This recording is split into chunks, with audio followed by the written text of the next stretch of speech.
ఏం తీసుకురావాలి reading comprehension. ఇందులో ఏంటంటే ఫస్ట్ మనం రీడింగ్ ఆఫ్ ఫస్ట్ క్వశ్చన్ అర్థం చేసుకొని దాన్ని మనం 50 సెకండ్స్లో అర్థం చేసుకోవాలి. ఫస్ట్ ఏంటంటే know what you are looking for. అసలు నువ్వు దేనికోసం వెతుకుతున్నావు అనేది ముఖ్యంగా. సెకండ్ పాయింట్ ఏంటంటే skilling the partner one your structure. What is the each paragraph over. అసలు ఒక్క పారాగ్రాఫ్ అనేది స్ట్రక్చర్ అనేది ఎలా ఉందని అర్థం చేసుకోవాల్సింది. తర్వాత practical questions.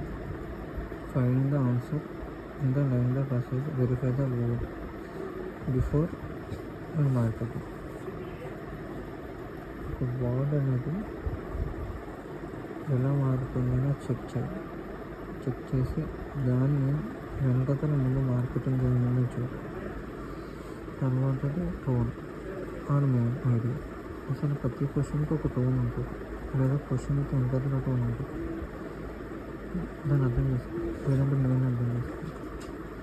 Eliminate the extremes. Step for the straightly అగ్నిస్ట్. So ఎప్పుడైతే ఎలిమినేట్ చేసుకున్నామో అప్పుడు అనేది ఈజీగా ఉంటుంది. For vocabulary and content, read the first sentence before the after the word. First ఎప్పుడు కంటెంట్ అనేది వొకాబులరీతో బిల్డ్ అవుతుంది. రీడ్ చేయండి, ఆ సెంటెన్స్ని బిఫోర్ ఏంటి ఆఫ్టర్ ఏంటి అనేది కూడా అర్థం చేసుకోండి.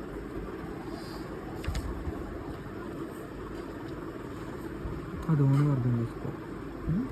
తర్వాత నెవర్ చూసి అయిన ఆప్షన్ ఏంటంటే ఇప్పుడు ప్రతిదీ సింపుల్గా ఆప్షన్ చూసుకుంటాం. 4 ఆప్షన్ ఇచ్చారు కదా అని చెప్పి 2 ఆప్షన్ చూసుకోవాలి. సో అలా చూసుకోవడం వల్ల ఎప్పుడు మీకు లాస్ట్ దాకా అవసరం ఉండదు, అసలు ఏం అర్థం కాదు కూడా.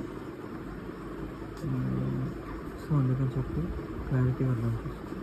మీకు ఎంత అర్థమవుతుందో చూసి దాన్ని బట్టి టూగా జనరల్గా అర్థం చేసుకున్న తర్వాత అప్పుడు దానికి పెట్టు. లాస్ట్ పాయింట్ ఏంటంటే time spend. Maximum 5 minutes per para. ఓకేనా, ఇంకో నుంచి ఇంకేముంటుంది.